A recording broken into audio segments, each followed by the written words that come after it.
বিদেশে এমন অনেক ভাইয়েরা আছে এক সময় পানি এনেও খাইতো না, কিন্তু এখন যাওয়ার পরে দেখবেন 10 তলা 20 তলা বিল্ডিং এর রোদের উপরে কাজ করে যাচ্ছে, ঘাম ঝরতেছে, বড় বড় বস্তাল গাইতেছে।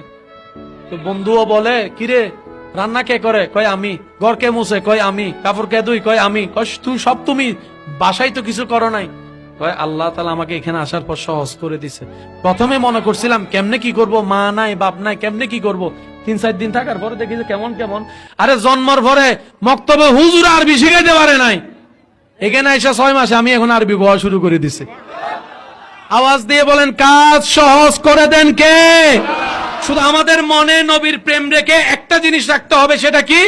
যাই হওয়ার হোক আমার আল্লাহ আছে। এই কথাটা সবাই বলেন তো, কি বলবো? আমার আল্লাহ।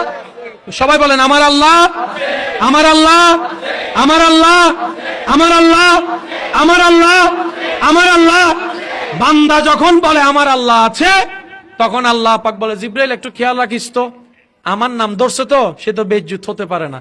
আমার নাম যে ধরবে সে বেজ্জুত আমি তাকে করতে দিব না, একটু খেয়াল রাখিস। তখন আসে গায়েবী সাহায্য।